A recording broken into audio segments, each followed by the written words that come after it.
Imagine for a moment a sophisticated computer system, a machine of tremendous potential and processing power, yet afflicted by a single, insidious line of corrupted code. Every time you attempt to open the banking application, every time you reach for prosperity, the system crashes. The screen flickers, the cursor freezes, and you are returned to a state of lack. You type faster, you click with greater urgency, you pour effort and sweat into the keyboard, but the machine remains unresponsive to your desires. This is not a metaphor for your life. This is the precise technical description of your current condition. You have been running on compromised software since childhood, and no amount of external effort can override an internal program that has been written to fail. Joseph Murphy, one of the true architects of mental science, understood this with crystalline clarity. He recognized that your struggles are not moral failures or lack of ambition, they are software problems.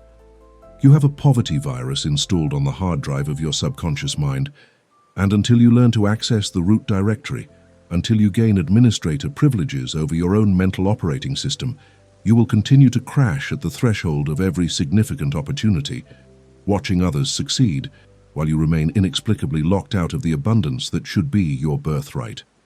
The marketplace of self-improvement is flooded with temporary solutions, quick fixes that promise transformation but deliver only fleeting moments of inspiration. Most people approach their problems with willpower alone, summoning every ounce of determination to push through obstacles, to resist temptation, to force themselves into new behaviors. But this approach, though admirable in its intensity, is fundamentally flawed in its mechanics. Willpower is like placing your thumb on top of a compressed spring, using raw muscular force to keep it pressed down.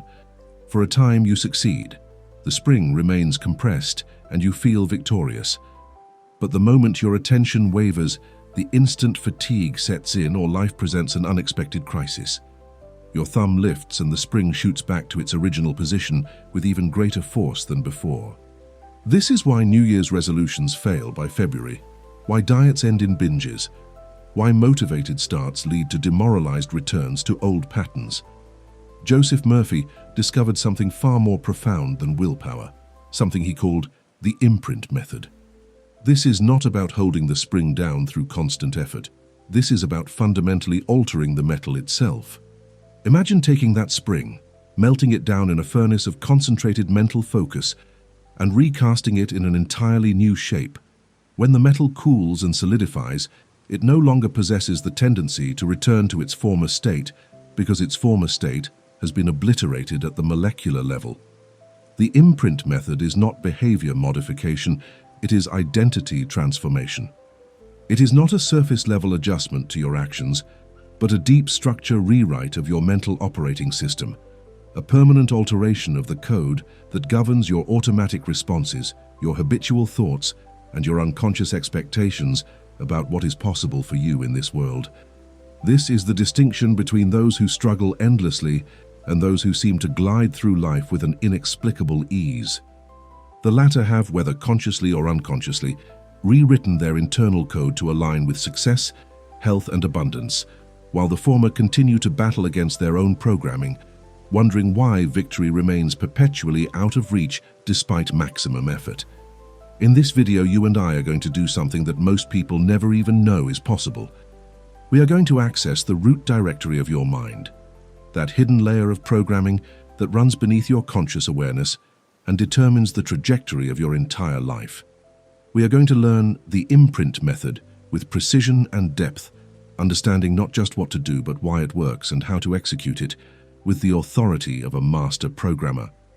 This is not theory for intellectual entertainment. This is a technical manual for performing a total data override on your subconscious mind. You will learn to identify the corrupted files, those toxic beliefs about money, success, worthiness, and capability that were installed without your permission years or decades ago.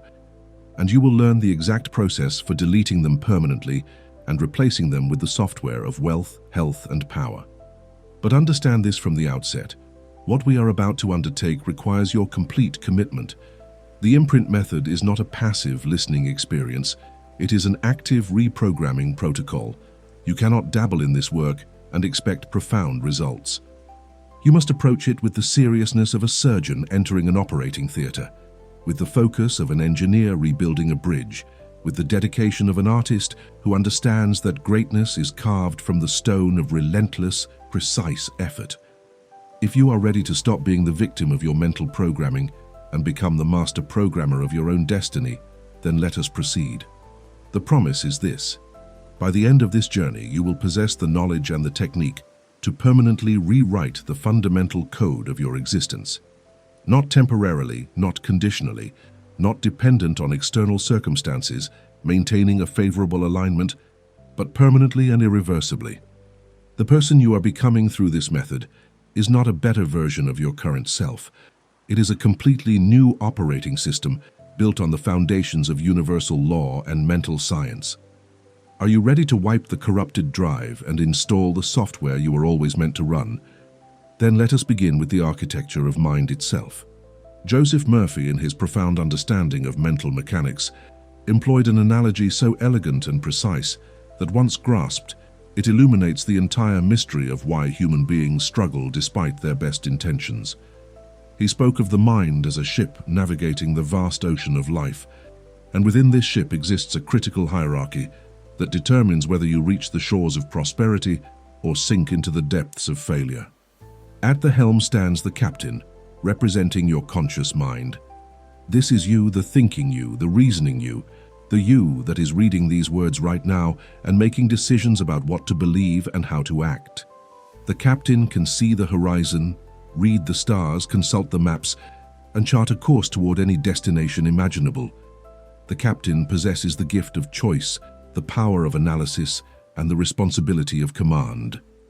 But below deck, hidden from the light of conscious awareness, works the crew, an enormous team of workers representing your subconscious mind. This crew is vastly more powerful than the captain could ever be alone. They control the engines, manage the ballast, operate the rudder, and perform 10,000 tasks simultaneously without need for conscious oversight. The ship moves not because the captain wishes it, but because the crew executes commands with absolute fidelity and mechanical precision. Here is the crucial insight that Murphy wants you to understand with complete clarity. The crew is blind. They have no windows to the outside world. They cannot see the ocean, the approaching storms, or the distant harbors. They dwell in an interior world, completely sealed off from external reality. And they have only one source of information about what is happening: the captain's orders. When the captain, in a moment of fear or panic, screams down into the bowels of the ship, "We are sinking. We are taking on water. Prepare to abandon ship," the crew does not question this assessment. They do not send a representative to the deck to verify the claim. They do not consult their own instruments or challenge the captain's perception. They simply obey. Immediately, with perfect efficiency and tireless energy, they begin executing the sinking protocol. They redirect resources, they alter the ship's balance, they prepare lifeboats, and they engage every system in alignment with the declared emergency. The tragic irony is this: the ship may not have been sinking at all. There may have been nothing more than a minor wave splashing over the bow, a momentary discomfort that posed no actual threat. But because the captain declared a crisis, the crew, blind, obedient, and immensely powerful, begins to manifest that crisis into physical reality. This is not a poetic metaphor. This is a technical description of how your life works. Your conscious mind observes circumstances, interprets them through the lens of past programming and current emotions, and issues commands. Your subconscious mind, which controls your autonomic functions, your habitual behaviors, your emotional responses, your cellular health, and even the strange magnetism that draws certain people and circumstances into your orbit, accepts these commands without question and works tirelessly to bring them to fruition. If you consistently tell yourself, through words, through emotion, through the stories you repeat internally, that you are destined to fail, that money always slips through your fingers, that success belongs to others but not to you, then you are issuing commands to a crew that will execute those orders with perfect precision. The crew does not judge your commands as good or bad, healthy or destructive, true or false. The subconscious has no moral compass and no logical filter.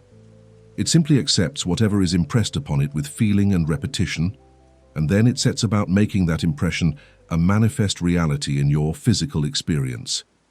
This is why two people can work equally hard, possess equal talent, and encounter equal opportunities, yet one prospers while the other struggles. The difference is not in the external world, but in the internal commands being issued moment by moment, day by day, year by year. One captain has learned to command the crew with authority and positive expectation. The other, often unconsciously, continues to issue disaster protocols and then wonders why disasters keep occurring. Murphy's genius lies in making visible what was previously invisible. Before understanding this hierarchy, you experienced your struggles as mysterious, as evidence of cosmic injustice or personal inadequacy. After grasping this structure, you realize that your struggles are not mysterious at all.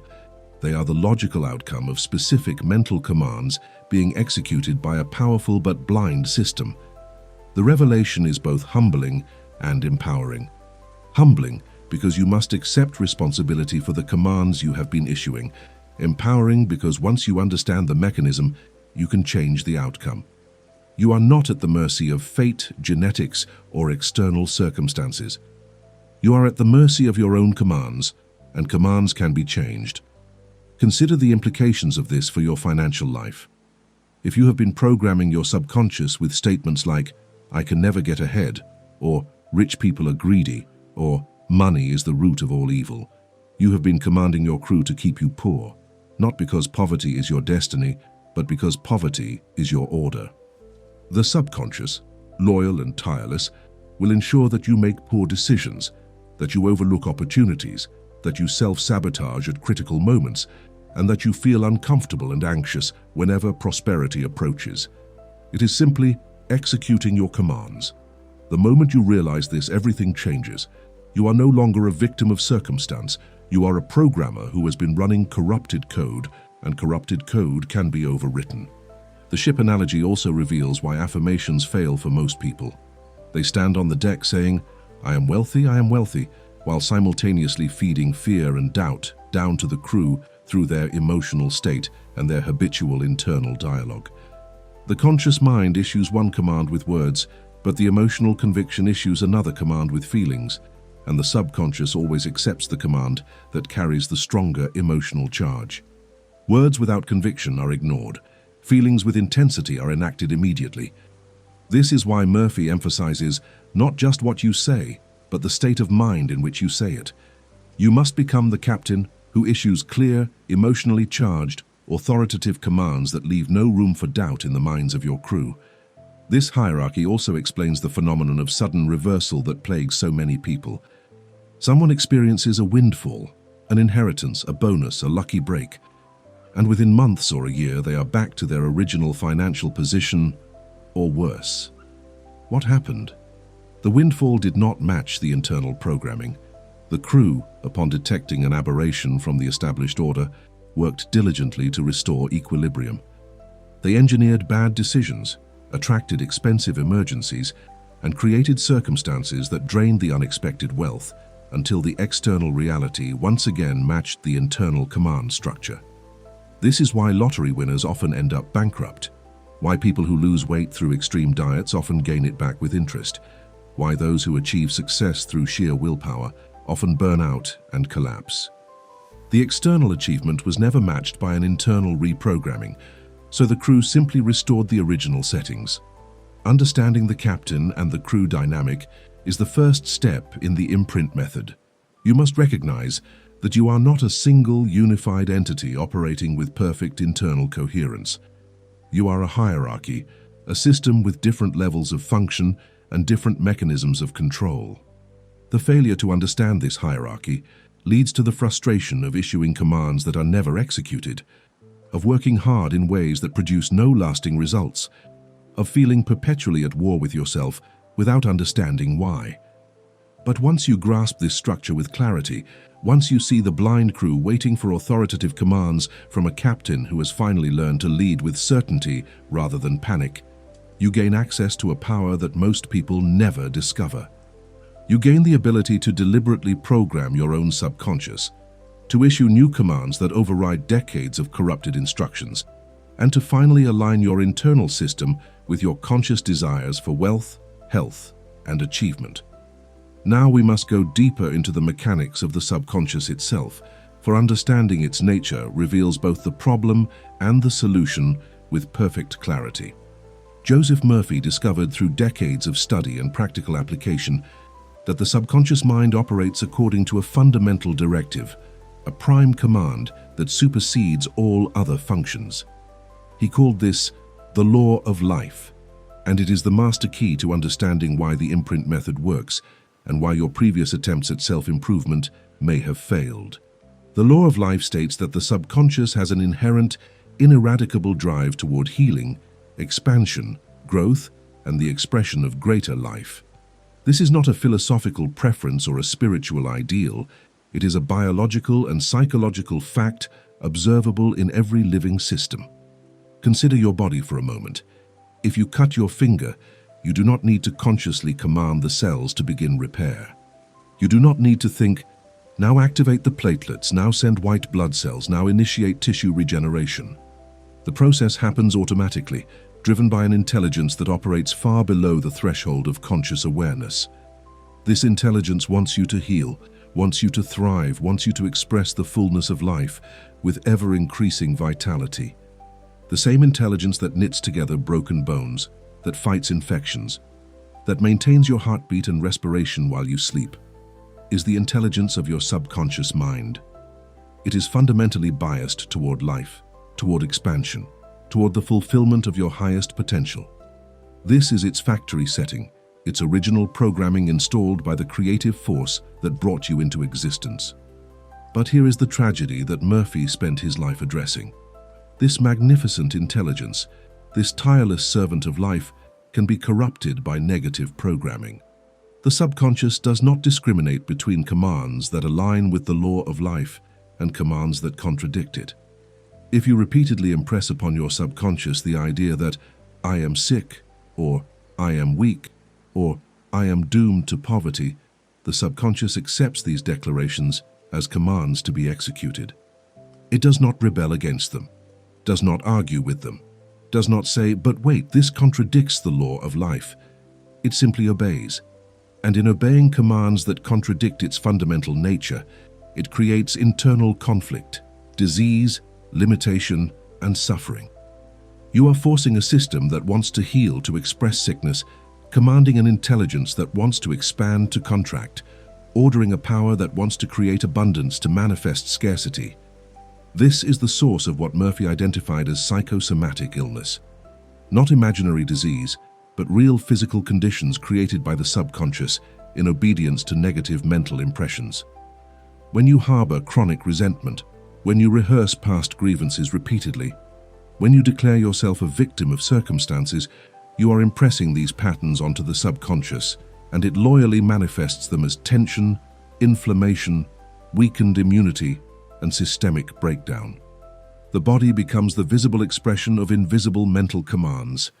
Your health, your energy levels, your susceptibility to disease, all of these are largely determined not by genetics or chance, but by the nature of the commands your conscious mind has been feeding to your subconscious over time. The same principle applies to your financial life with equal force. The subconscious, operating under the law of life, naturally seeks to expand your resources, to draw opportunities into your orbit, to guide you toward decisions that lead to prosperity. But if you have been programmed, by parents, by teachers, by society, by traumatic experiences, to believe that you are unworthy of wealth, that money is corrupt, that financial struggle is noble, or that you lack the intelligence or talent to succeed, then you override the natural expansive tendency of your subconscious. You install a poverty virus that causes the system to work against its own nature, to repel opportunities, to make you blind to possibilities, to fill you with anxiety and paralysis whenever wealth approaches. This creates an exhausting internal war. Part of you, the subconscious operating under the law of life, is trying to pull you toward expansion and abundance. Another part of you, the subconscious contaminated by negative programming, is trying to keep you safe within the familiar boundaries of limitation. The result is not neutrality, but oscillation. Brief periods of progress followed by inexplicable self-sabotage, moments of inspiration crushed by waves of doubt, opportunities recognized but never seized because some invisible force within you slams on the brakes at the critical moment. You are not lazy, not lacking in desire, not insufficient in intelligence. You are simply running contradictory code, and contradictory code produces system crashes. The imprint method exists to resolve this conflict permanently. It is the technique for wiping the corrupted files and restoring the factory settings of abundance that the law of life intended for you from the beginning. Murphy understood that you cannot negotiate with negative programming, cannot reason with it, cannot overcome it through willpower alone. You must overwrite it with new programming that aligns with the fundamental directive of your subconscious. When you impress upon your subconscious the truth that I am wealth, that I am health, that I am success, and you do so with emotional conviction and repetitive authority, you are not creating something artificial. You are restoring the natural state, removing the corruption, allowing the law of life to function as it was designed to function without interference from toxic beliefs. This is why the imprint method feels different from temporary motivation. Temporary motivation is you fighting against your programming, using willpower to swim upstream against the current of your deepest beliefs. The imprint method is you changing the current itself, redirecting the river so that it flows naturally toward your goals rather than away from them. Once the imprint is successfully made, once the new programming has overwritten the old, effort becomes unnecessary because the subconscious is now working with you rather than against you. Opportunities appear effortlessly because your internal antenna is finally tuned to the right frequency.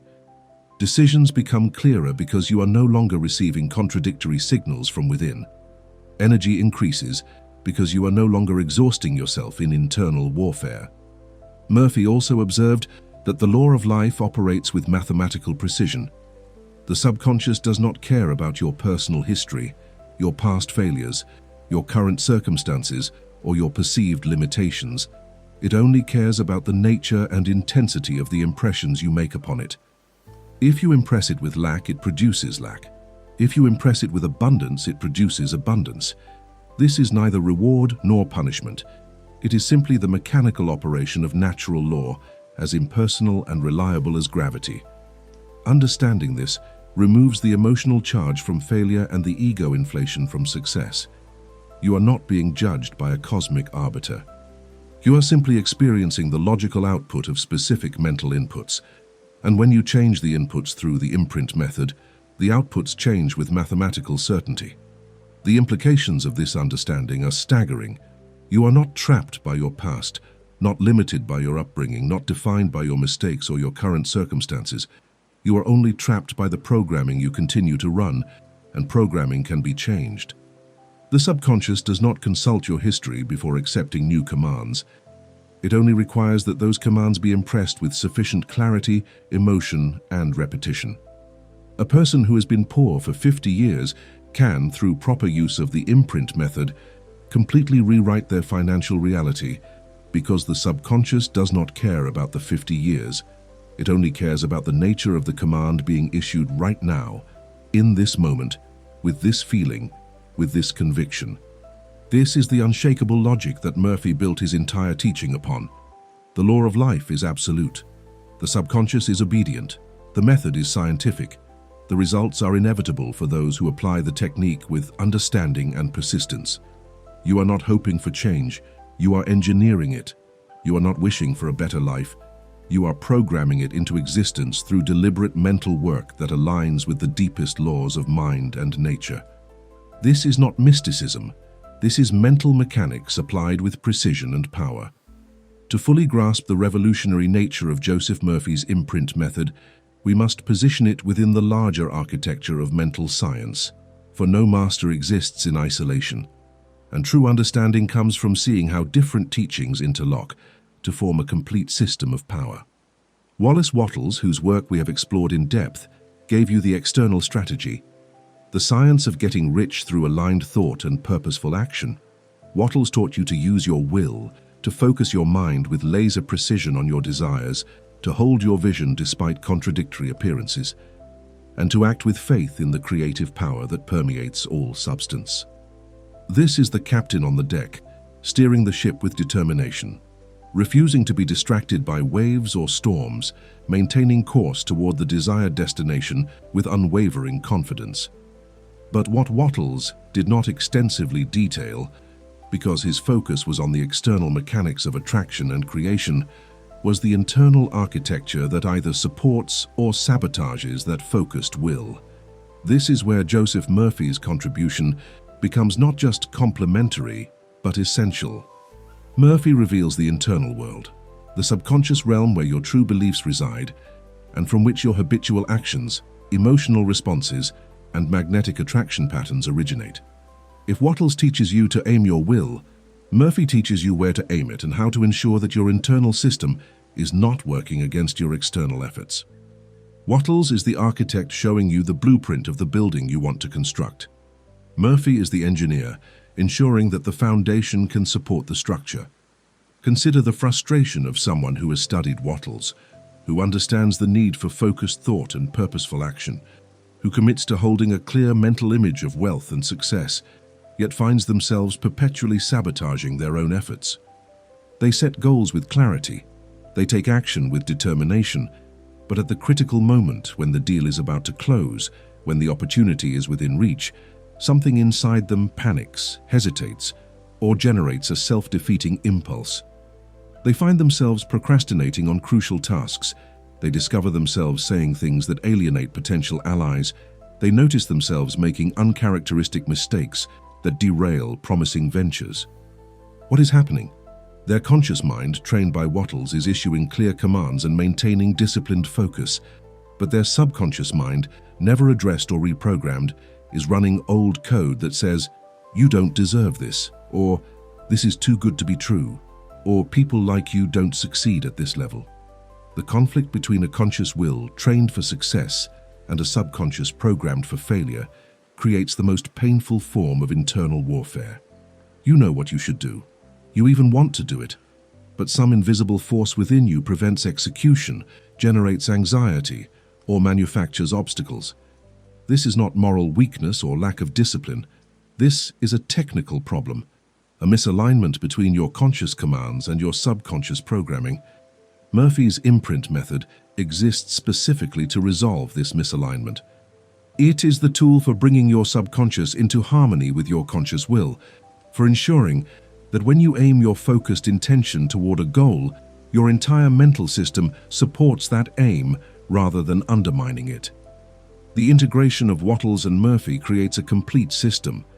Wattles tells you to think in a certain way, to focus on what you want rather than what you lack, to envision your desire as already accomplished, to hold your mental image despite contrary evidence. Murphy tells you how to make this certain way of thinking penetrate below the surface level of conscious intention, down into the subconscious depths, where it becomes automatic, effortless, and self-sustaining. Without Murphy, Wattles' method requires constant vigilance, constant effort, constant reapplication of will because you are always fighting against contradictory programming. With Murphy, the programming itself changes, and what once required exhausting effort becomes the new default state of your being. Think of it this way. Wattles trains you to be an excellent driver, teaching you the rules of the road, the techniques of steering, the importance of maintaining speed and direction. Murphy ensures that your vehicle is mechanically sound, that the engine runs smoothly, that the brakes don't engage while you're trying to accelerate, that all systems work in harmony toward the goal of forward motion. You can be the best driver in the world, but if your vehicle is sabotaging you from within, if the transmission slips, if the steering pulls to one side, if the engine cuts out at random intervals, you will never reach your destination no matter how skilled you are at the wheel. The Imprint Method is the internal maintenance that makes external mastery effective. Murphy also addresses something that Wattles mentions but does not extensively develop: the role of feeling in creation. Wattles tells you that you must have faith, that you must feel grateful in advance for what you desire, that emotion gives life to thought. Murphy explains the mechanism behind this principle. The subconscious does not respond primarily to words or logical arguments. It responds to feeling, to emotion, to the charge that accompanies an idea. This is why affirmations spoken mechanically without conviction produce no results. The words reach the conscious mind but never penetrate to the subconscious because they lack the emotional voltage necessary to make an impression. Murphy teaches you to couple your mental statements with corresponding feelings, not fake feelings, not forced enthusiasm, but the genuine emotional state that would naturally accompany the reality you desire. When you declare, "I am wealth," while simultaneously feeling the confidence, security, and freedom that wealth produces, you create a complete imprint. The words provide the specific content, the feeling provides the energy that drives those words deep into subconscious acceptance. This is the difference between someone who affirms abundance while feeling anxiety, which creates no lasting change, and someone who affirms abundance while genuinely feeling prosperous, which creates permanent transformation. Murphy understood that you cannot lie to your subconscious with words alone. You must align your emotional state with your verbal declarations, and this alignment is what makes the Imprint Method so powerful. The connection to Wattles becomes even clearer when we consider the concept of mental imagery. Wattles instructs you to hold a clear mental picture of your desire with such intensity that it becomes more real to you than current circumstances. Murphy explains why this works. The subconscious thinks in images, not in abstract concepts. When you create a vivid, detailed mental image and dwell upon it with feeling, you are speaking the native language of the subconscious. You are not arguing a case or making a logical presentation. You are impressing a pattern, and the subconscious, receiving that pattern repeatedly, begins to accept it as reality and works to manifest it in physical form. The mental image is the blueprint that the subconscious uses to restructure your life, your behaviors, your opportunities, and your results. This is why someone who vaguely hopes for success while constantly imagining scenarios of failure will get failure despite their conscious hopes. The subconscious never received the success blueprint. It only received detailed, emotionally charged images of failure, and it dutifully worked to bring those images into manifestation. Murphy's revelation here is critical. Your subconscious is always working, always creating, always manifesting. The question is never whether it will create, but what it will create. And what it creates is always a perfect reflection of what you have been impressing upon it through habitual thought patterns, emotional states, and mental imagery. The Imprint Method is simply the science of taking conscious control of this process, of deliberately choosing what gets impressed rather than allowing random fears and inherited beliefs to do the impressing for you. The strategic connection between Wattles and Murphy can be summarized thus. Wattles teaches you the external game, how to think, how to see opportunities, how to act with faith and purpose in the physical world. Murphy teaches you the internal game, how to program your subconscious so that it supports rather than sabotages your external efforts. Wattles is the conscious strategy, Murphy is the subconscious foundation. Wattles is the architect of your visible actions, Murphy is the engineer of your invisible drivers. Together they form a complete system, external strategy built upon internal alignment, conscious discipline supported by subconscious automation, deliberate action powered by programmed belief. This is the integration that creates unstoppable momentum toward any goal you choose to pursue. For when your conscious and subconscious minds work in harmony rather than opposition, there is no force in the external world powerful enough to permanently obstruct your progress. We must now advance into even more sophisticated territory, connecting Murphy's Imprint Method to another concept we have explored, the night shift, that mysterious process by which your subconscious continues to work on problems, generate solutions, and create connections while your conscious mind rests in sleep. The night shift represents the subconscious as a problem solver, as a creative intelligence that can untangle complex challenges and deliver insights that elude conscious analysis. You have learned to ask questions before sleep, to present problems to your subconscious, with the expectation that answers will emerge, and this technique has likely already produced results in your life. But The imprint method operates at a deeper level than the night shift, addressing not just specific problems but fundamental identity. The night shift is tactical. The imprint method is strategic. The night shift asks, how do I solve this particular challenge? The imprint method declares, I am changing who I am at the foundational level. Think of the night shift as asking your subconscious for directions to a destination, while the imprint method is moving your home address to an entirely new location. The night shift produces solutions that help the current version of you navigate obstacles. The imprint method creates a new version of you for whom those obstacles no longer exist, because your entire orientation, your entire identity, has shifted to a realm where such obstacles are irrelevant. This distinction is crucial. Many people experience temporary success by solving individual problems through subconscious insight, but they remain fundamentally the same person with the same underlying beliefs, and therefore they continue to generate the same categories of problems repeatedly. They solve one financial crisis only to create another. They repair one relationship only to damage the next. They achieve one goal only to sabotage themselves back to the starting point. Why? Because they have been using the problem-solving function of the subconscious without addressing the identity-level programming that continues to generate problems. They are treating symptoms rather than causes, applying tactical solutions to strategic diseases. The imprint method goes to the root. It is not asking your subconscious to help poor you become slightly less poor. It is declaring to your subconscious that poor you no longer exists and wealthy you is the new operating identity. This is not a request for assistance. It is a declaration of transformation. Murphy understood that your subconscious holds not just individual beliefs, but an entire self-concept, a coherent image of who you are, what you deserve, what is possible for you, and what limitations define you. This self-concept is like the operating system on a computer. Individual programs, beliefs about money, health, relationships, run on top of this operating system, but the operating system itself determines what programs can run and how they function. Most self-improvement techniques are like installing new applications on top of an old, corrupted operating system. You add a wealth app, but the underlying OS is still running Poverty 1. So the new app crashes, glitches, or never fully integrates. The imprint method is an OS upgrade. It is not adding new programs to your existing identity. It is installing a completely new identity as the foundation upon which all other beliefs and behaviors rest. This is why Murphy's technique, when properly applied, produces permanent rather than temporary change. You are not modifying poor you into slightly less poor you.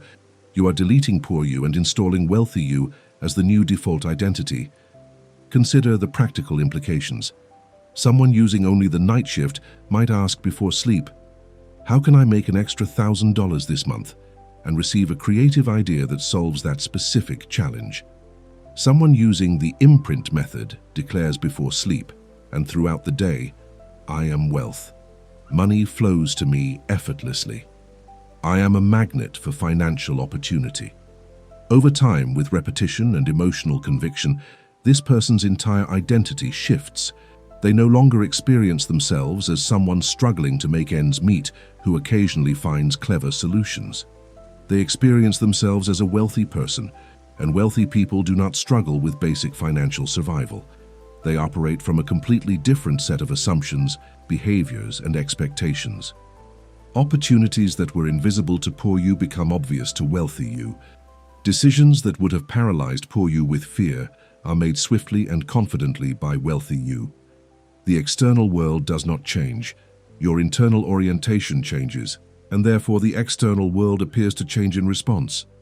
This is the distinction between someone who occasionally wins and someone who embodies success. The occasional winner uses tactical intelligence to solve problems as they arise, enjoying victories, but always returning to a baseline of struggle because their core identity has not shifted. The embodied success operates from a transformed identity where struggle itself is foreign, where challenges are met not with anxiety, but with the calm confidence of someone who knows at the deepest level that they are built for victory. This is not arrogance. This is the natural expression of a properly programmed subconscious operating in alignment with the law of life. Murphy also recognized that identity-level programming affects every dimension of life simultaneously. When you successfully imprint a new identity of health, you do not just solve one health problem, you become someone whose body naturally tends toward wellness. When you imprint an identity of success, you do not just achieve one goal. You become someone for whom achievement is the natural state, who generates success in multiple domains without specific effort, because success flows from who they are rather than from what they force themselves to do. The Imprint Method creates what we might call fractal transformation, a change at the core level that replicates itself across every branch of your life without requiring separate interventions in each area. This is the upgrade from Beggar 1.0 to King 2.0 that Murphy's work makes possible. Beggar 1.0 occasionally finds coins on the street and feels grateful for these small mercies, always aware that fundamental poverty is their natural state. King 2.0 does not search for coins. Wealth finds the king, opportunities seek the king. Resources align themselves with the king's purposes because the king's identity attracts corresponding circumstances. This is not magical thinking. This is the recognition that your self-concept determines what you notice, how you interpret events, what risks you take, what opportunities you pursue, and what behaviors you naturally express without conscious effort. Change the self-concept through the Imprint Method, and you change everything that flows from it. The integration of these concepts, the night shift for tactical problem-solving and the Imprint Method for strategic identity transformation, creates a complete toolkit. You use the night shift to navigate current challenges and generate creative solutions for immediate concerns. You use the Imprint Method to fundamentally transform who you are so that the categories of problems you face evolve to higher levels. Instead of solving poverty problems, you begin solving prosperity problems. Instead of struggling with basic health maintenance, you begin optimizing peak performance. Instead of wondering if you can achieve your goals, you begin selecting which of many opportunities to pursue. This is the vertical movement that Murphy's work makes possible. Not just improvement within your current level, but elevation to an entirely new level where the old struggles become irrelevant memories. We now arrive at the technical heart of Joseph Murphy's teaching.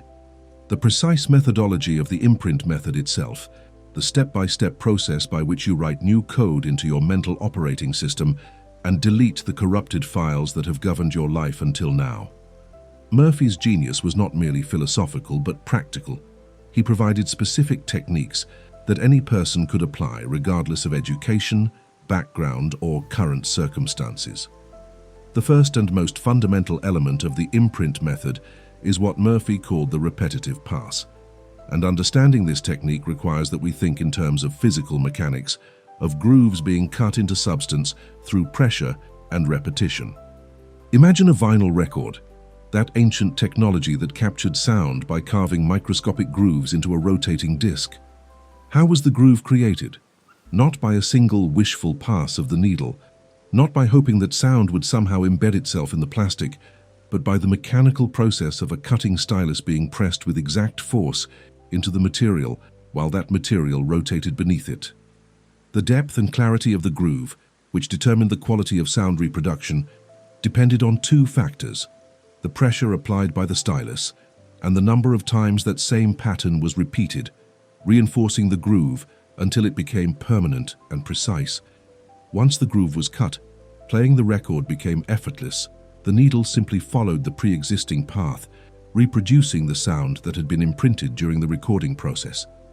Your subconscious mind operates according to this exact principle. It is not a blank slate that accepts anything you casually mention to it.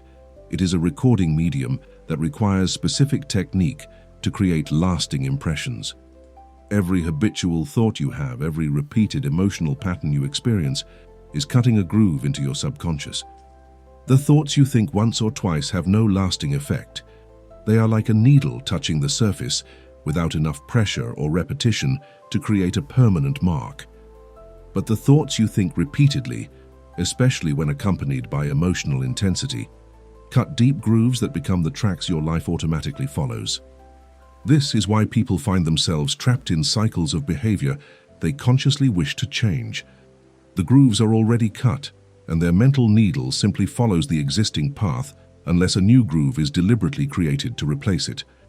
The Imprint Method uses short, rhythmic affirmations to cut new grooves, not vague wishes or long, complicated sentences, but specific, declarative truths repeated with the regularity of a drumbeat. I am wealth.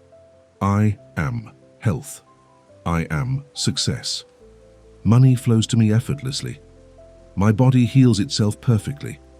These statements are not requests. They are declarations of a reality you are impressing into your subconscious. The shortness of the phrase is deliberate.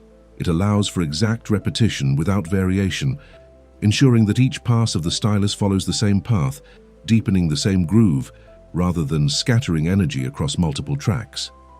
The rhythm is essential because rhythm itself induces a state of mental receptivity, allowing the affirmation to penetrate beyond conscious resistance into the subconscious acceptance. But mere words, no matter how perfectly crafted or rhythmically delivered, are insufficient by themselves. This is where most people fail in their attempts at affirmation. They parrot phrases mechanically, with no feeling, no conviction, no genuine belief in what they are saying, and then they wonder why nothing changes. Murphy was explicit about this. The words provide the content of the impression, but feeling provides the force that drives those words deep into the subconscious. You must speak your affirmations in a state of emotional conviction, coupling each statement with the feeling that would naturally accompany its reality. When you declare, "I am wealth," you must simultaneously generate within yourself the feeling of security, abundance, freedom, and confidence that wealth produces. Not fake feelings manufactured through effort, but genuine emotional states accessed through imagination and memory. This combination, specific words repeated rhythmically in a state of emotional conviction, creates what Murphy called the imprint. Each repetition is a pass of the stylus. Each pass cuts a little deeper, and over time the new groove becomes deeper than the old one. At some critical point, the subconscious begins to default to the new pattern rather than the old. The moment arrives when thinking "I am wealth" feels more natural than thinking "I am poor," when the new identity has become the dominant program.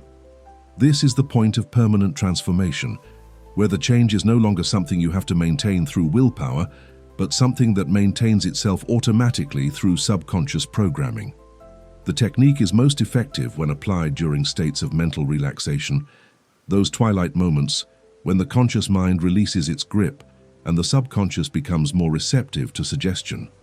The minutes before sleep are particularly powerful because you are naturally entering a state of reduced conscious control, and any thought patterns you establish in this state are carried into the night shift, where the subconscious works on them without interference from doubts or contradictory external evidence.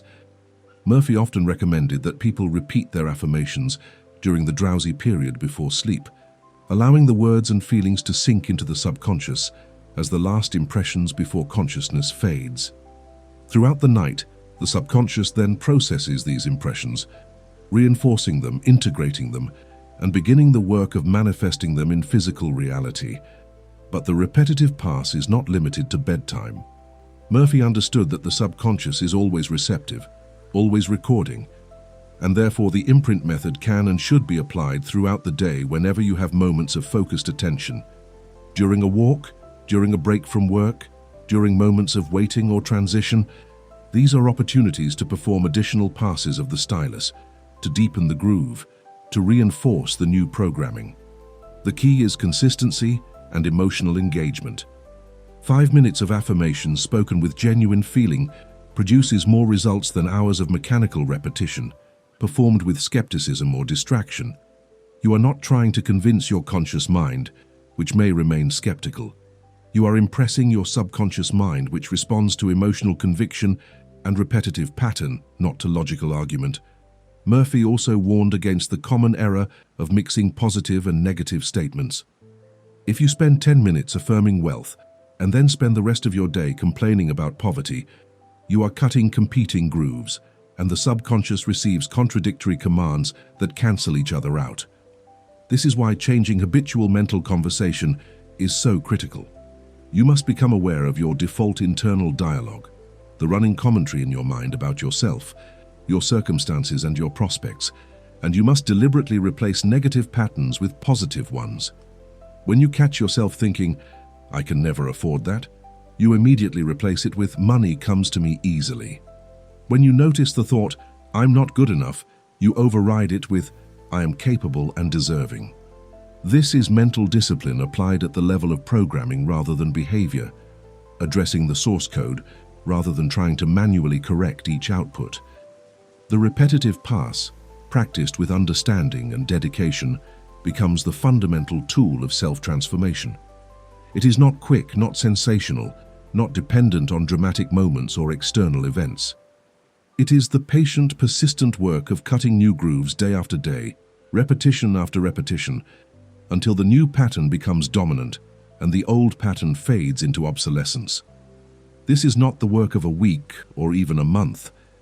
Murphy emphasized that some programs, especially those that have governed your life for decades, require months of consistent reprogramming before the shift becomes permanent. But the shift does become permanent for those who persist, because the subconscious must obey the law of impression. It cannot resist a pattern that is impressed with sufficient clarity, emotion, and repetition. You are not hoping the subconscious will accept your new program. You are engineering its acceptance through the application of proven technique. Having established the technical foundation of the repetitive pass, we must now address a critical element that determines whether your affirmations will be accepted or rejected by the subconscious: the tone of authority with which you deliver them. This is perhaps the most misunderstood aspect of the Imprint Method, and it is here that most people unconsciously sabotage their own efforts. They speak their affirmations with a questioning tone, with hope rather than certainty, with the energy of a beggar pleading for mercy rather than a king issuing a command. And the subconscious, which responds to authority and conviction, simply ignores these weak, tentative suggestions as unworthy of acceptance. Murphy repeatedly emphasized a truth that many find uncomfortable. You must speak to your subconscious with the tone of absolute authority. Not arrogance, not aggression, but the calm, unshakable conviction of one who knows they have the right and the power to command. Think again of the ship analogy. Does a captain beg the crew to turn the vessel? Does a captain hope the crew might consider following orders if it's convenient? No. A captain commands and the crew obeys because the command carries the weight of authority, the assumption of compliance, the unquestioned expectation that what is ordered will be executed. This is the tone you must cultivate when performing the Imprint Method. When you declare "I am wealth," you are not asking permission from your subconscious or requesting that it consider making you wealthy. You are stating a fact, decreeing a reality, issuing a command that you expect to be executed without debate or delay. The internal tone must be firm, certain, final. This is the new truth. You will accept this. This is what we are now. This is not about forcing through resistance with violent mental effort. It is about assuming authority that is rightfully yours. Your conscious mind is the captain, and the subconscious crew exists to execute your commands. But the crew only respects and obeys commands that are delivered with the genuine authority of leadership. Weak suggestions are ignored. Firm commands are executed. This principle extends to the emotional component we discussed earlier. When you couple your affirmation with feeling, that feeling must not be the anxious hope of one who fears disappointment, nor the desperate yearning of one who doubts the possibility of success. The feeling must be the calm certainty of one who is claiming what is already theirs by right. When you affirm "I am wealth," the accompanying emotion is not "please let me be wealthy someday," but rather the serene confidence of someone who knows with absolute certainty that wealth is their natural state, their inevitable condition, the logical outcome of who and what they are. This is the emotional signature of authority, and the subconscious responds to it instantly. Murphy understood that most people have been trained from childhood to relate to authority as subordinates, to request rather than command, to hope rather than expect. This conditioning makes it initially uncomfortable to assume the tone of authority when speaking to one's own subconscious. There is a feeling that one is being presumptuous, that one does not have the right to simply declare a new reality and expect it to manifest. But Murphy's response to this discomfort is direct and uncompromising. You are not being presumptuous. You are exercising your birthright. The conscious mind was given authority over the subconscious by the very structure of mental architecture. You are not stealing power that belongs to another. You are claiming power that has always been yours, but which you have failed to exercise. The subconscious, in its blindness and its perfect obedience to the law of life, actually wants to be commanded with authority. It does not respect weakness, does not respond to uncertainty, and cannot work effectively with contradictory or tentative instructions. When you finally speak with genuine authority, not forced bravado but calm certainty, you will notice an immediate qualitative shift in how the affirmation feels. It will feel natural rather than artificial, powerful rather than hollow, true rather than wishful. This shift in feeling is the first evidence that the imprint is beginning to take hold, that the subconscious is receiving and accepting the command rather than dismissing it as noise. Consider the practical difference between these two internal statements. I hope I can become wealthy versus I am wealth. The first is a weak, tentative hope that carries no authority and makes no impression on the subconscious. It is the voice of the beggar, and the subconscious, receiving no clear command, continues to run the existing program. The second is a declarative statement of identity, delivered with the certainty that expects no argument. It is the voice of authority, and the subconscious, recognizing the tone of command, begins the work of aligning your entire system, thoughts, feelings, behaviors, perceptions, opportunities, with this declared identity. One statement is a wish that evaporates, the other is a command that executes. Murphy also taught that authority must be sustained, not just in the moments of formal affirmation, but in your ongoing mental conversation. When doubts arise, and they will arise especially in the early stages of reprogramming, you do not engage in debate with those doubts. You do not try to reason them away or argue for your new beliefs. You simply assert authority over them. That old thought no longer has power here. This is the new truth. You speak to the doubt the way a parent speaks to a misbehaving child who is testing boundaries, firmly, calmly, with the unshakable expectation that the boundary will be respected. The doubt is not your equal. It is a remnant of old programming that deserves no respect and receives no energy beyond simple dismissal. This trope of authority transforms the imprint method from a hopeful practice into a commanding force. You are not trying to change your life through positive thinking. You are rewriting your mental code through authoritative decree. You are not hoping your subconscious might cooperate. You are commanding it to obey, knowing that obedience is its function and that properly delivered commands must be executed according to natural law. This is mental mastery in its truest form, not the mastery of external circumstances through force, but the mastery of internal programming through understanding and authority. When you master this tone, when you learn to speak to your subconscious as the rightful commander of your mental ship, the entire process of transformation accelerates dramatically because the subconscious finally has a captain who knows how to lead. Before we can successfully install new programming through the imprint method, we must address a critical technical barrier that prevents most people from achieving lasting transformation: the problem of insufficient mental storage space. Murphy understood something that modern psychology has confirmed through decades of research. Resentment, anger, bitterness, and unforgiveness occupy massive amounts of mental and emotional energy, creating a state of constant internal processing that drains resources and prevents the subconscious from accepting new programming. In computer terms, you cannot install a large new program on a hard drive that is already full. You must first delete unnecessary files and free up space. In mental terms, this process is called forgiveness, and it is absolutely non-negotiable for anyone serious about transformation. The typical person carries within them a vast archive of grievances, memories of betrayals, catalogues of injustices, detailed records of who wronged them and how, elaborate internal trials where they play prosecutor, judge, and executioner against those who harmed them. These mental files are accessed repeatedly, rehearsed endlessly, and kept fresh through constant review. Each time you replay a past hurt, you are not merely remembering it, you are re-experiencing it emotionally, re-triggering the stress response in your body, and recutting the groove of victimhood in your subconscious. This process consumes tremendous mental resources. It is like having dozens of programs running simultaneously in the background of your computer, slowing every other function to a crawl. Murphy's directive on this matter was uncompromising. You must format the disk through forgiveness, not because the people who wronged you deserve forgiveness, they may not. Not because what happened to you was acceptable, it may not have been. But because holding on to resentment is like drinking poison and expecting the other person to die.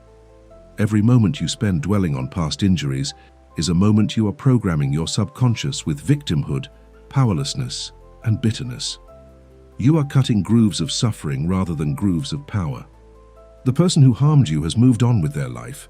You are the only one still trapped in the past, replaying the injury, keeping the wound fresh, preventing healing through constant mental re-traumatization.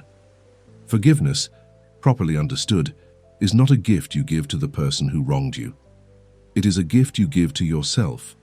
It is the act of closing the mental file, deleting the program, freeing up the resources that have been locked in endless processing of past pain. When you forgive, you are not saying that what happened was acceptable. You are saying that you refuse to allow what happened to continue controlling your present and determining your future. You are reclaiming your mental energy, your emotional capacity, and your creative power from the past and redirecting it toward the future you are building through the Imprint Method. The practical technique Murphy taught is straightforward but requires sincere application. Before sleep, during your imprint session after you have performed your primary affirmations, you address the issue of forgiveness directly. You identify the people or situations you resent, and you say, with as much genuine feeling as you can muster, I forgive name completely. I release this situation. I free myself from this burden. Initially, this may feel mechanical or even false, especially if the injury was severe. The conscious mind may rebel, saying, they don't deserve forgiveness. But you persist, understanding that you are not doing this for them, you are doing it for you. You are clearing space in your mental hard drive so that the new programming can install properly. Over time, with repetition, something remarkable happens. The emotional charge attached to the memory begins to dissipate. You find that you can think about the past event without the familiar surge of anger, without the tightness in your chest, without the obsessive need to mentally prosecute the offender once again. This is not because you have convinced yourself that what happened was okay. It is because you have successfully closed the mental program, archived the file, and freed yourself from its constant drain on your resources. The event remains in memory, but it no longer occupies active processing power. This is the state of true forgiveness, not forgetting, not condoning, but releasing. Murphy emphasized that this principle applies not just to forgiving others, but to forgiving yourself, which is often more difficult. Most people carry within them a harsh internal judge that constantly reviews past mistakes, cataloging failures, highlighting inadequacies, and issuing guilty verdicts that keep them trapped in cycles of self-sabotage.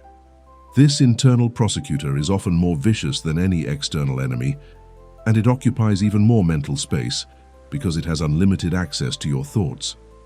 You cannot hide from your own judgment, cannot escape your own condemnation, and this creates a state of constant internal warfare that makes transformation nearly impossible. The technique for self-forgiveness is identical. I forgive myself completely for specific mistake. I release this burden. I learn from this experience and move forward free from guilt. Again, this must be repeated with sincerity until the emotional charge dissipates, until you can review your past errors without the crushing weight of shame, without the paralysis of self-condemnation. This does not mean you become careless or irresponsible. It means you stop allowing past mistakes to define your identity and limit your future possibilities. You extract the lesson, you make amends where appropriate, and then you close the file and free up the mental space for new programming. The connection to the Imprint Method is direct and critical. When you attempt to affirm, I am wealth, while simultaneously harboring deep resentment toward wealthy people or toward someone who you believe stole financial opportunities from you. The subconscious receives contradictory commands. The affirmation says wealth is good, but the unresolved resentment says wealth is evil, or I was cheated of my wealth, and the subconscious, receiving both signals, cannot execute cleanly. The result is internal conflict, self-sabotage, and the perpetuation of lack despite your conscious efforts to create abundance. Similarly, when you affirm, I am success, while carrying unresolved guilt over past failures, the subconscious interprets this as a command to punish rather than reward. The guilt becomes a form of self-imposed limitation, a prison sentence you are serving for crimes long past. The imprint method cannot override this self-punishment until you consciously choose to forgive yourself, to close the trial, to declare the sentence served and the case closed. Only then can success programming install cleanly without triggering internal mechanisms of self-sabotage. Formatting the disk through forgiveness is not optional if you are serious about permanent transformation. Murphy observed that people who skip this step may experience temporary improvements, but they inevitably crash back to their original state because the underlying resentment continues to occupy mental resources and generate contradictory programming. The person who successfully applies the imprint method is the person who has cleared internal space, who has released the past, who has forgiven themselves and others, not out of weakness, but out of a desire to reclaim their power and redirect it toward creation rather than prosecution. This is the unsexy, difficult, essential work that separates those who achieve lasting change from those who cycle endlessly through temporary improvements and predictable collapses. Having addressed the necessity of clearing mental space through forgiveness, we must now confront another barrier that stops many people from achieving the full power of the imprint method: the psychological time lag between impressing new programming and seeing physical results. Murphy recognized that people living in the modern world have been trained to expect instant results. You flip a switch and light appears, you press a button and the machine responds. You send a message and receive an immediate reply. This conditioning creates an expectation that transformation should be equally instantaneous, and when it is not, people conclude that the method does not work and abandon the practice before the new programming has had time to take hold and manifest. The truth that Murphy emphasized repeatedly is this: when you rewrite the mental code through the imprint method, the screen of your external circumstances does not change instantly. There is a lag, a delay, a period during which the old program is still running and displaying its results, while the new program is installing and beginning to take effect. This is not a flaw in the system. It is a natural consequence of how manifestation works. Your current circumstances are the physical expression of programming that has been running for years or decades. That programming created habits, attracted certain types of people and opportunities, established patterns of decision-making, and built a momentum that cannot be reversed in a single day or week. The new programming must first take hold internally, then begin to shift your automatic behaviors and perceptions, then start to attract different circumstances, and finally produce visible, external results. During this lag period, which Murphy estimated could range from several weeks to several months depending on how deeply entrenched the old programming was, it is absolutely critical that you do not panic. This is the testing period, the moment when your commitment to transformation is truly measured. Your external circumstances may appear unchanged or even worsened for a time. Bills may still arrive, health challenges may persist, relationships may remain strained. Your conscious mind, observing these continuing difficulties, will be tempted to declare, "See, it didn't work. Nothing has changed. I might as well give up." This moment of doubt is the single greatest danger to your transformation, because if you allow it to generate negative declarations, "This method doesn't work for me," or "I'm still broken," or "Nothing ever changes," you reinstall the virus you were trying to delete. You wipe out weeks of careful programming with a single moment of panic-driven negative affirmation. Murphy's instruction for navigating the time lag is simple, but requires iron discipline. Persist in the imprint regardless of appearances. Continue your daily affirmations with the same emotional conviction and authority you brought on the first day, refusing to allow temporary external circumstances to override your internal programming work. Understand that the old program is fading, the new program is loading, and what you are seeing is the tail end of the old manifestation, not evidence that the new manifestation has failed. The computer screen is still displaying the old software because the new software has not finished installing. But if you remain calm and patient, the new reality will render. Think of it like turning a large ship. When the captain orders a course change, the ship does not pivot instantly. The rudder must first be moved, then the momentum of the ship moving in the old direction must gradually slow, then the new direction must build its own momentum, and only after all of this does the ship's actual path through the water reflect the captain's command. An impatient captain who panics 30 seconds after ordering the turn and reverses the command will ensure that the ship never completes the turn, will waste the energy that went into initiating the change, and will remain locked in the old trajectory.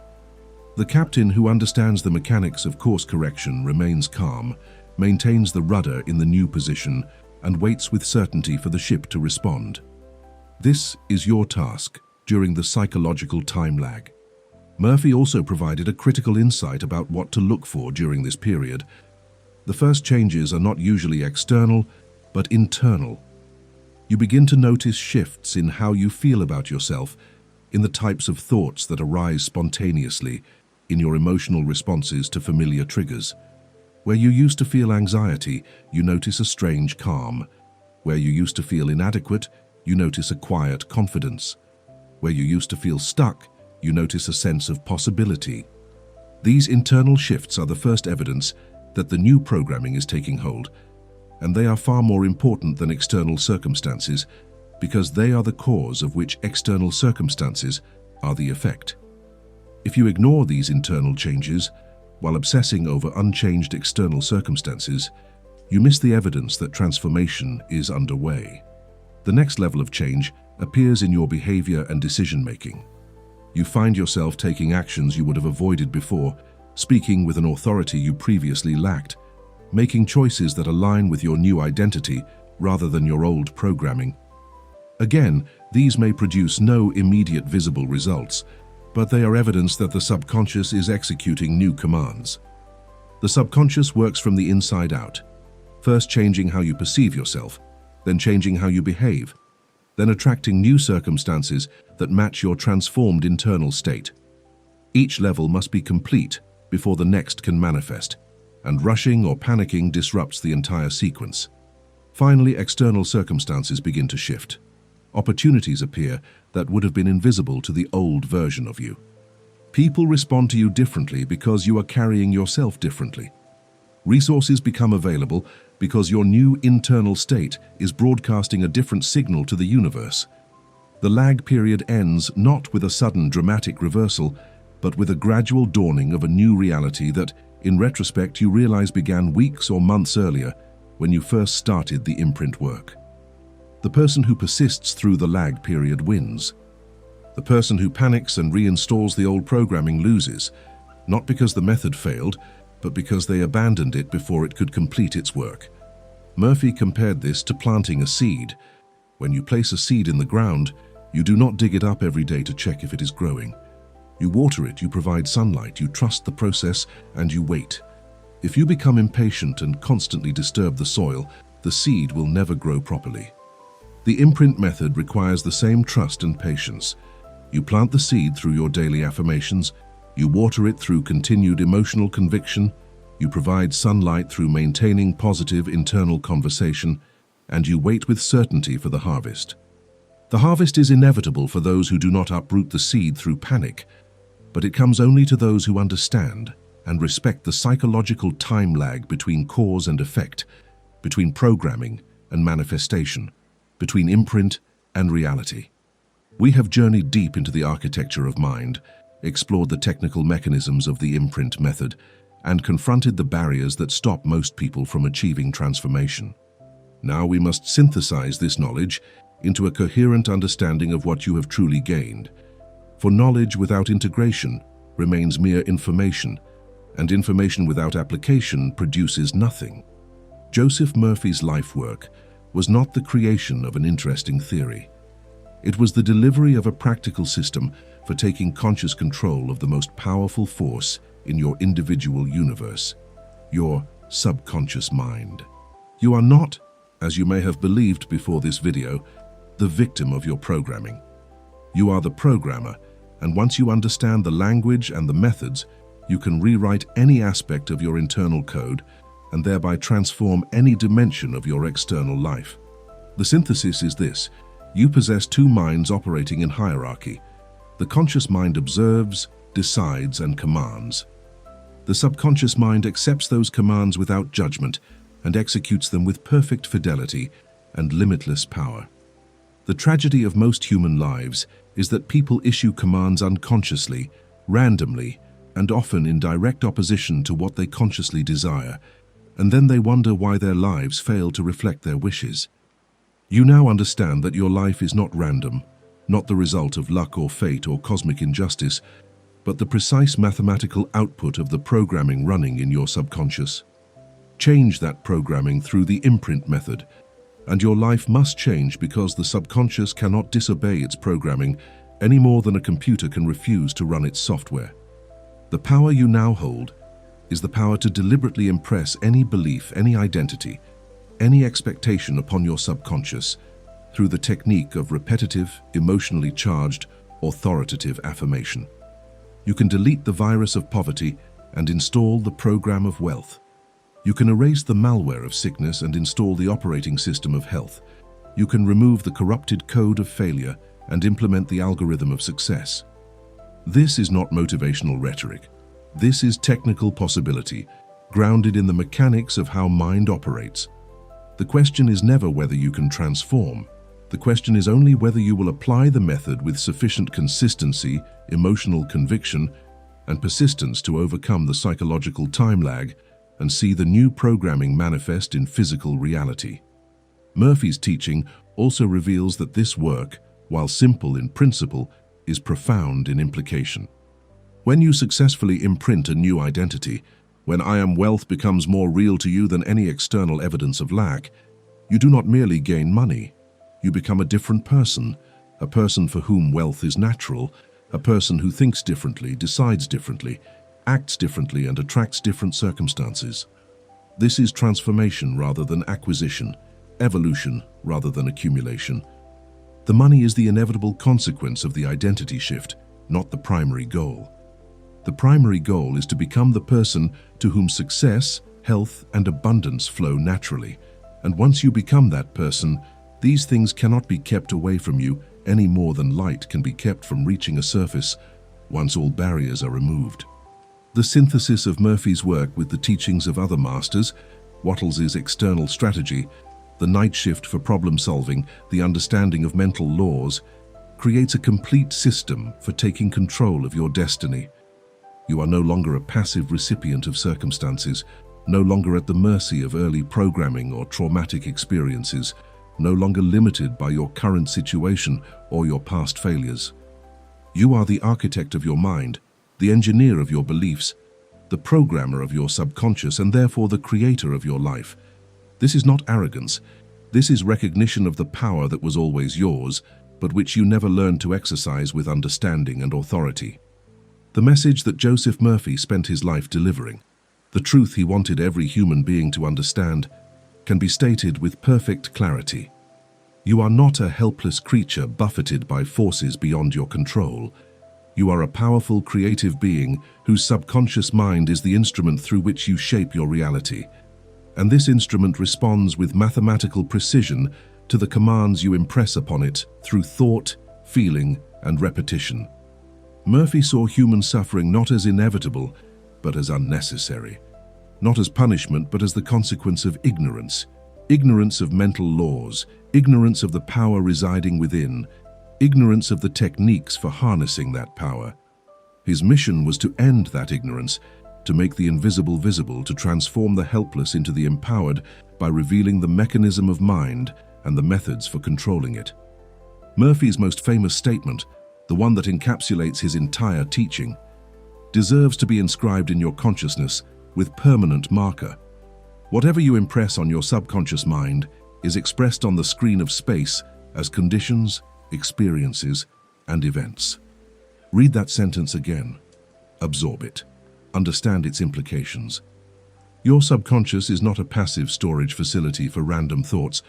It is an active creative force that takes whatever you impress upon it and manifests it as your lived experience.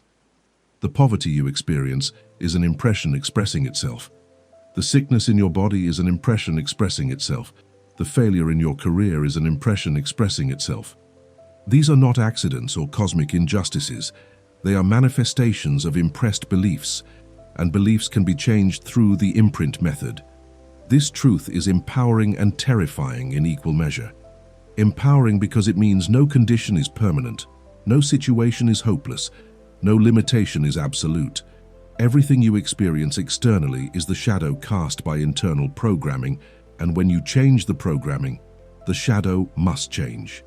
Terrifying because it means you cannot hide behind excuses, cannot blame external forces for internal conditions, cannot evade responsibility for the life you have created through the thoughts you have habitually thought and the feelings you have habitually felt. This is the message that separates those who are ready for power from those who prefer the comfort of victimhood. Murphy does not offer you sympathy for your struggles. He offers you the tools to end those struggles permanently, but only if you are willing to accept the responsibility that comes with power. The practical application of Murphy's truth is straightforward. If you want to know what you have been impressing on your subconscious, look at your life. Your current circumstances are a perfect readout of your habitual mental programming. Not a single external condition exists that was not first an internal impression. If you don't like what you see on the screen of your life, you must change the program running in your mind. There is no other way, no shortcut, no exception to this law. External manipulation, working harder, trying different strategies, seeking new opportunities, produces temporary improvements at best if the internal programming remains unchanged, because the subconscious will sabotage external efforts that contradict internal beliefs. But internal reprogramming, changing the fundamental code through the imprint method, produces permanent transformation because now your external efforts are supported rather than opposed by the most powerful force in your personal universe. Murphy also emphasized that this power is not reserved for a special few, not dependent on education or social position or any external advantage. The subconscious operates according to law, and law is impersonal, universal, and available to anyone who learns to work with it. The poorest person can impress wealth upon their subconscious and experience prosperity. The sickest person can impress health and experience healing. The most defeated person can impress success and experience victory. The only requirement is understanding the technique and applying it with persistence until the new programming overwrites the old. This is why Murphy spent decades teaching, writing, and speaking. He wanted this knowledge to reach as many people as possible, to end as much unnecessary suffering as possible, to transform as many lives as possible from struggle to ease, from lack to abundance, from limitation to possibility. The empowerment Murphy offers is not temporary motivation that fades when circumstances become difficult. It is permanent knowledge of how to operate your own mind. Once you truly understand that your subconscious is the creative medium through which thought becomes experience, and once you learn the imprint method for impressing new thoughts upon that medium, you possess a power that cannot be taken from you by any external force. You may lose money, but you know how to create it again. You may face setbacks, but you know how to program recovery. You may encounter obstacles, but you know how to impress solutions. This is the difference between someone who achieves success through luck or favorable circumstances and someone who achieves success through understanding and application of mental law. The former lives in fear of losing what they have because they don't know how they got it, while the latter lives in confidence because they know the process and can repeat it at will. Murphy's message of empowerment also addresses the spiritual dimension of human existence without becoming vague or mystical. He understood that the subconscious connects you to something larger than your individual self, to what he called infinite intelligence or the universal mind, to a creative power that flows through you when you align with it rather than resist it. The Imprint Method is not merely self-programming. It is the technique for aligning your individual mind with the creative intelligence that governs the universe, for impressing upon your subconscious not just personal desires, but universal truths about abundance, health, and the inherent goodness of life. When you declare "I am wealth," you are not creating something out of nothing. You are claiming your share of the infinite abundance that already exists, removing the mental barriers that have kept you separated from your natural inheritance. This is Murphy's final gift to you, the understanding that you are not alone in this work, not relying solely on your limited personal power. You are tapping into a power that wants you to succeed, that is biased toward life and expansion, that will support your transformation once you align with it through proper mental programming. The law of life is on your side. The creative force of the universe is waiting to flow through you. And all that is required is that you remove the obstacles, the negative beliefs, the self-defeating patterns, the corrupted programming, and allow that power to express itself through your life as health, wealth, success, and joy. We have reached the end of our journey through Joseph Murphy's transformative teaching, but this ending is truly a beginning. The beginning of your application of this knowledge, the beginning of your deliberate reprogramming work, the beginning of a life lived not by default programming, but by conscious design. Everything you have learned in this video is worthless unless you act upon it, unless you take the Imprint Method from intellectual understanding into daily practice, unless you commit to the work of deleting the virus and installing the power. Murphy did not teach for the sake of interesting ideas, he taught for the sake of transformed lives, and your life will only transform to the degree that you apply what you now know. The challenge before you is simple and absolute. Will you continue running the old programming, or will you perform the data override? Will you continue to be the victim of beliefs installed in childhood by parents who themselves were running corrupted code? Or will you become the master programmer of your own consciousness? Will you spend the rest of your life wondering why success eludes you? Or will you take the next months to systematically imprint the identity of a successful person and watch as external circumstances align with internal programming? The choice is not between easy and hard. Both paths require effort. The choice is between the exhausting effort of fighting against your own programming through willpower alone, and the productive effort of changing the programming itself through the Imprint Method, so that success becomes automatic rather than forced. Your immediate action step is this. Today, before you sleep, you will begin the repetitive pass. You will identify one core affirmation that addresses your primary area of struggle, whether that is wealth, health, relationships, or success, and you will repeat that affirmation with emotional conviction and authority for at least 5 minutes before sleep. Not mechanically, not skeptically, not half-heartedly, but with the full force of your conscious will commanding your subconscious to accept this new truth. I am wealth. Money flows to me effortlessly. I am a magnet for financial opportunity. Or whatever affirmation speaks to your particular need. You will repeat it until you feel the emotional shift, until the words begin to feel natural rather than foreign, until you sense that first crack in the old programming making space for the new. You will continue this practice every night without exception, understanding that you are cutting a new groove, that each repetition deepens the impression, that consistency is the key to permanent change. You will also begin monitoring your habitual internal dialogue throughout the day, catching negative statements and immediately replacing them with positive ones, refusing to allow your conscious mind to casually issue commands that contradict the programming you are deliberately installing. This is mental discipline, not suppressing thoughts but redirecting them, not denying current reality but refusing to affirm it as permanent, not pretending problems don't exist but declining to give them authority over your future. You will also address forgiveness during your nightly imprint session, releasing the grudges that occupy mental space, forgiving yourself for past mistakes, formatting the disk so that the new software can install cleanly. This may be the most difficult part of the work, but it is absolutely essential. You cannot carry forward the burden of the past while trying to create a new future. You must close those files, release that energy, and redirect it toward the life you are building through deliberate programming. and you will persist through the psychological time lag, understanding that when external circumstances temporarily fail to reflect your internal work, this is not evidence of failure, but evidence that the old program is still fading while the new program loads.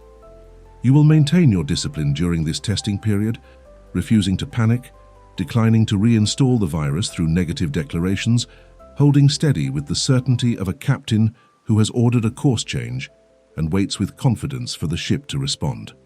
The time lag is not permanent, it is temporary, but only those who persist through it achieve the permanent transformation that waits on the other side. Murphy's work is not theory for contemplation, it is technique for application. The Imprint Method is not philosophy for discussion, it is a tool for use, and you now possess this tool, understand its mechanics, and know exactly how to apply it. The only question remaining is whether you will. Will you take the knowledge from this video and let it fade like every other piece of information you've consumed? Or will you let it be the turning point, the moment you stopped being the victim of your programming and became the master of your mind? Write in the comments right now, "I am reprogrammed," not as a hopeful statement, but as a declaration of identity, as the first act of your new programming work, as the public commitment that will help hold you accountable to the transformation you are beginning today. Let the new system run. Delete the virus. Install the power. Your life is waiting to be rewritten. The stylus is in your hand. Begin cutting the new groove. Now.